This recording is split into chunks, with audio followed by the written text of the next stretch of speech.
All right, Hanner, first off, you've already seen my shirt. Your thoughts on that? Solid choice, buddy. Solid choice. It's It's got, bringing back some good memories for me, you yeah, know? yeah. It's like we need all of that right now. And I have so many different places I could start. Where do you want to start talking about everything that's happened here in the last week? I mean, week to us, this has been going on around the world for much longer, but I feel like the last week, a lot of things have really hit home. Yeah, I agree with you, bud. I mean, it's been sort of surreal. I mean, from schools closing to really seeing a damper on the social contact and, non-essential stores being closed was definitely something. Me and the family have been holed up at the house for, geez, almost, really 5 days because school just got canceled, last week. And, it's just like we said, it's just been kind of surreal. You wake up in the morning and you think, wow, that was a bad dream. And then, reality hits again, and it's just kind of shocking. You know what I'm having a hard time putting this with is a comparison of something similar that's ever happened. I mean, I think it has across the history of humanity, but in modern history, I guess there was the Spanish flu in the early 1900s, but not very documented. I feel like everything about this is documented and maybe even over documented. Sometimes I have to just put the phone down. I know how bad it is. I can't stand much more of it. How do you do with all that? Yeah, I feel sort of the same way. I mean, I feel like there was SARS and you heard about the swine flu, but it was still early and you really weren't hit with it because it just seemed like it was so far away in some aspects. And this one, at the beginning, that's kind of how you felt, and maybe that's kind of how it was portrayed at first, Right. and then. And then when you start hearing the cases over here and the slowly, like, some people talking like it's going to be this, it's going to be that. And, I'm not sure we all sort of believed it, or maybe we didn't want to believe it. Now, with the way things have progressed so quickly, it is, like you said, it really doesn't have any bearing. I mean, I've never experienced something like this as far as in a city I've lived in. I mean, maybe, I don't know what it was like during the San Francisco earthquake during that time when maybe the social thing, but this seems something that's just kind of like Yeah. silent. It's not something you can physically see, so it becomes so much more, in some ways, scary, I think. If you're talking about the 89 quake, I mean, I've lived through that. The '06 one, I think there were similarities but differences. But in 89, at least the one thing is that you had the feeling after the big one hit that it was over. And like I keep saying about all this stuff and COVID-19, you don't even know, are we at the beginning? Are we closer to the middle? I mean, we're definitely not near the end. So anyway, like I don't want to drone on. Like part of this right now is that people want entertainment. They want conversation. They want a distraction. How are you finding distractions? What are you doing to keep busy? Well, we had a lot of street hockey today. I mean, with the boys, I mean, I got two boys, 10 and 7, and one, the 10-year-old, we have taught at home for a few years. So my wife and I'm really getting a firsthand experience of that. And, now with my 7-year-old being at home, dad's in charge of recess reading and some homework. So it's become, we're trying to set to a schedule. We wake up Yeah. in the morning and try and keep things in some sort of consistency for the boys. And so we cleaned off the old hockey sticks and didn't get to go down to the rink today, but I had the kids firing hockey pucks into the net I have in the backyard. We kicked, even though in the rain, we got a little bit of sunshine today, and There you then for go. that brief moment we were outside. And I mean, I think we've played handball. The kids are really big into Foursquare from school, so we got a Foursquare basically field set up in our kitchen, and we played that for an hour today. So I mean, just trying to keep things happy and lighthearted for the boys. How about this as a weird thought? As much as you're right, we do need some structure to our days. Like nobody's living a normal life right now. I mean, I don't know of a single person who is unaffected by this, and in even a small way. Most people, it's a great way. You need some structure, but in the same sense, like I've been finding out the last couple of days, you cannot live the same day over and over again. Like you have to find ways to make something new happen, and you're not really able to see your friends in person. You're not able to have normal interactions. So this is like a social challenge almost. Yeah, I think that part it can be really hard because I mean, geez, we had my mother-in-law, dropped some food off today, and I mean, she dropped it at the store and waved at us from the window, and that just felt so So weird. weird. And, Yeah. you know, and you're right. Like, I mean, that those type of things, you know, to be in the same house, you know, we're family, you know, we all love each other, but I mean, Right. there's going to be a test, and to try and keep things, you know, lively. I feel, you know, to get time to be on your own, try and switch things off, you know, let your wife go work out or take the boys for a walk. Yeah. And likewise, it is, you know, it's only the beginning, and I'm interested to see where this goes. How do you think sports ties into all this? And it was interesting because sports was one of the early indicators. Like last Wednesday when the NBA canceled their season, that I think, in addition to the travel ban, in addition to Tom Hanks coming out and saying that he and his wife tested positive, all that, like within a matter of a couple hours, was like the big slap in the face. But how do you see maybe sports as something that got us aware of this and maybe can also help, get us through this?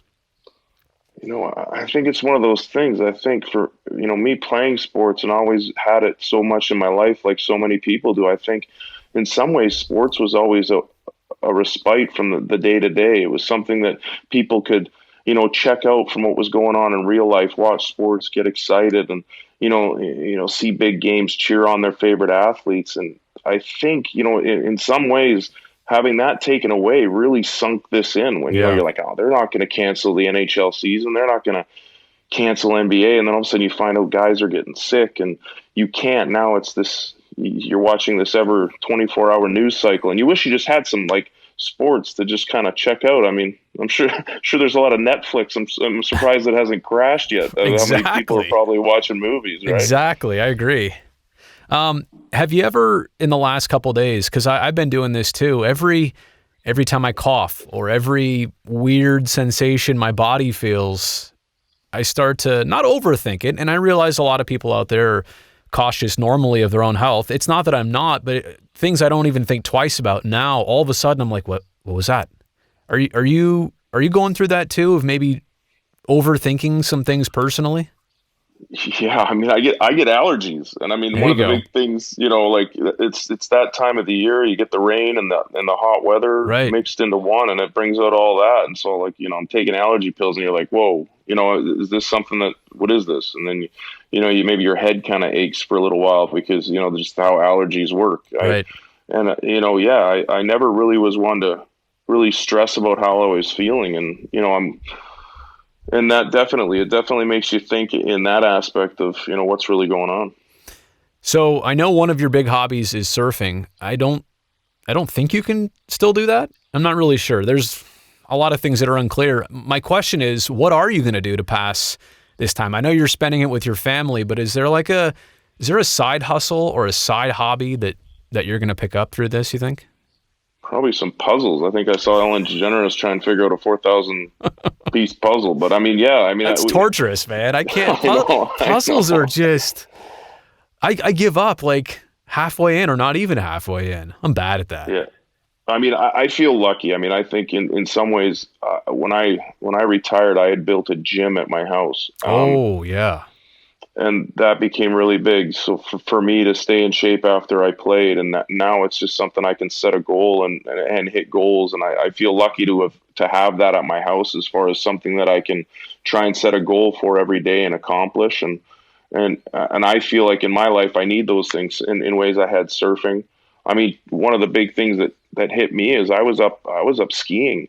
Because you really didn't know the news. I mean, the kids were still in school, and Right. I had a ski trip planned with my friends, and I'm like, you know what? Where's a safer place? It's like you got the mask on, you got everything. It's You're not close cold. to people. Yeah. I mean, You're not necessarily close to close. Yeah. people, Yeah. and so I was up in Kirkwood, and there was supposed to be the storm, and we were up there on Saturday. Had one of the best ski days of my life, and you get off the ski lift on Saturday, and you get the Twitter message that Kirkwood's closing, and we were like, Gee. what is going on, right? This is the middle of a 5-foot storm coming through. We knew it was coming. So we wake up in the morning, and we had to rush out of Kirkwood because we figured the roads were going to close. And we had to actually, I don't know if you've been up to Kirkwood on the 88, you can either go left out of Kirkwood or right, but usually left closes. And we went the right, and it was pretty gnarly drive home. I think they would have probably have closed the roads, but they had to keep it open for people to get out.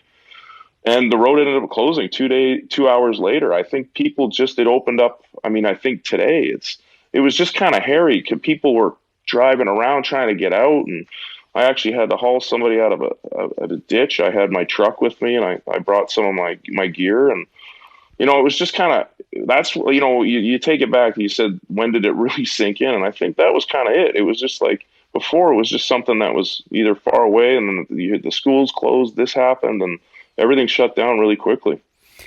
So I got to ask at least one hockey question here, right? Because you've been through the grind many times over, more than 1,000 NHL games played, and none of us are experts at what's going on right now with society and the coronavirus.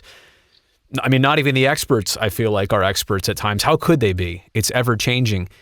But just seeing the way this is developing and the trajectory of where we're going, I don't see how hockey's going to pick up or continue or even find a way to give out the cup in a meaningful fashion. I mean, I'm not asking you to give an opinion, but is that a wrong one, you think? Is there a reason to think otherwise?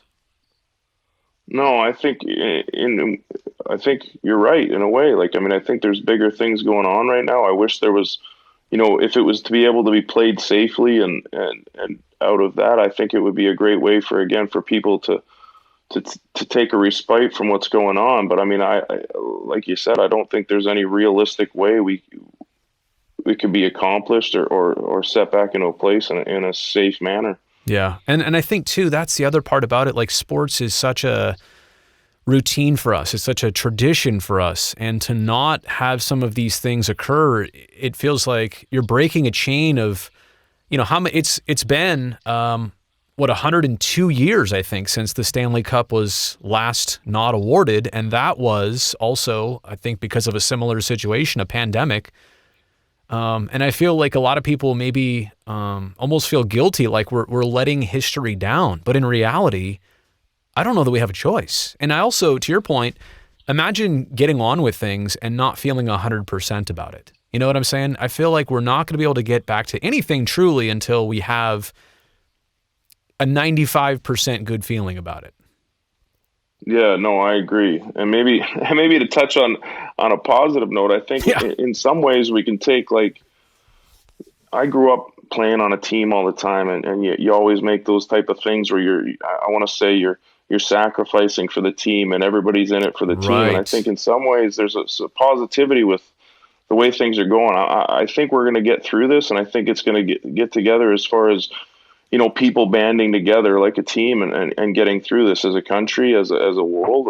In some ways, I think there's a positive way to view this and to get through it. And I think that's, in a way, together, sort of like how you band together to win a Stanley Cup and you come together as a team. I think that's one positive we could take out in the way I'm trying to stay positive in the situation. Yeah, it's a great call. I mean, I've been trying to end a lot of these videos on positive notes, and one of them is the fact that a lot of people are going to look at working from home differently now, in a light of maybe showing up to work and commuting isn't always a necessity. They're finding out that there are more ways to utilize and harness technology, because we have to right now. I mean, look at me and you right now. We're harnessing technology that didn't even exist 10 years ago. So maybe that's one of them.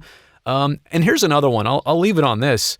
Nobody wanted any of this to happen, but it's weird that for all these years we've always said, well, you know what, if I had 3 weeks off, I go do this or I go do that. Now, obviously we're limited to personal contact and to where we go right now, but at least it's making us slow down for 3 weeks like we never have before. And I'm just curious if you think you needed that, or you think a lot of people need that. Yeah, in some ways you could be right. I think in a way we're so, bent to work, and we got to work. You got to get to work on time, and that's how success is rated. Right. And maybe some way, this ability to work from home and the family time that this can create, you're going to create a lot of bonds. And like you said, maybe think where maybe I don't have to work as hard. Maybe companies will realize that we don't need workers to be in the office. I'm not going to say 24/7, but so many hours. There's a lot of positive work you can do from home and still create have a balance between life and work. Yeah.